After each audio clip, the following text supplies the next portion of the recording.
Today's video mga idol, so gagawa ko ng atsara idol, mga idol.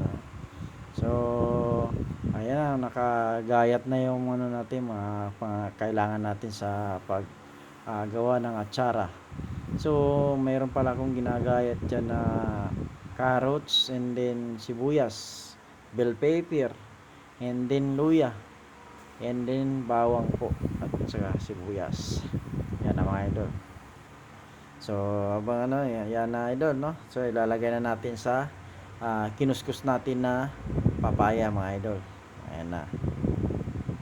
So inahalo natin ayan, ilalatag natin ng maayos para pag hinalo natin lahat ng papaya ay malagyan ng mga ingredients natin, mga palamuti, kumbaga mga idol.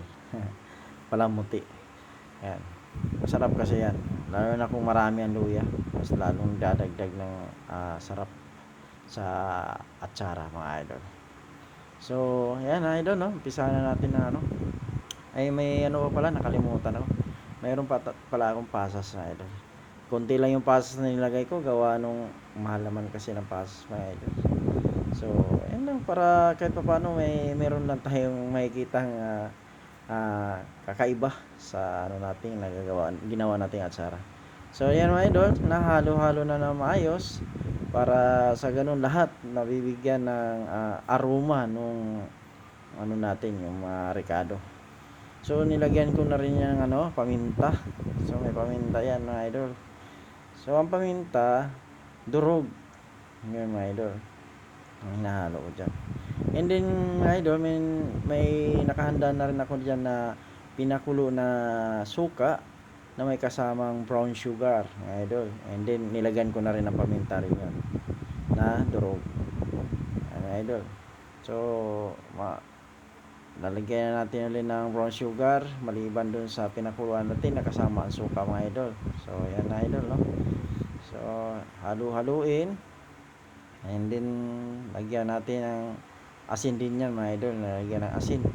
So yung asin ang gamit ko idol, hindi iodized salt, yung crack salt mga idol. Kaya medyo matagal malusaw, kaya hindi hinahalo kong maigi. Mikos lang bago para sure na nalulusaw so, yung crack salt ko. So hirap kasi pag crack salt titikman na natin na may yan okay na ba yung kasi baka mamaya tikman mo, pag tikim mo nagdagdag pala ako dyan ng hindi mo panalasahan yung alat, dagdagan mo sachet na malat kasi gawa nung hindi pa pala na nalulusaw. So make sure na dapat malulusaw yung sachet na dato puti para crack salt ang gamit niyo. Medyo kasi nakukulangan mamaya hindi na makain na sobrang asin kasi yung so yan mga idol, suka na so nilagyan ko na sa nyug, hindi pa gaano talaga asin. Lagay ko na yan, nag-iiba na yung kulay kasi nilagyan na ng suka ng suka na yung pinakulo natin. So nilagay ko na yan. Hindi lang nakuha na ng video mga idol, pero nandyan na mga idol, no? Habang inaano natin, so titikman natin konti mamaya konti.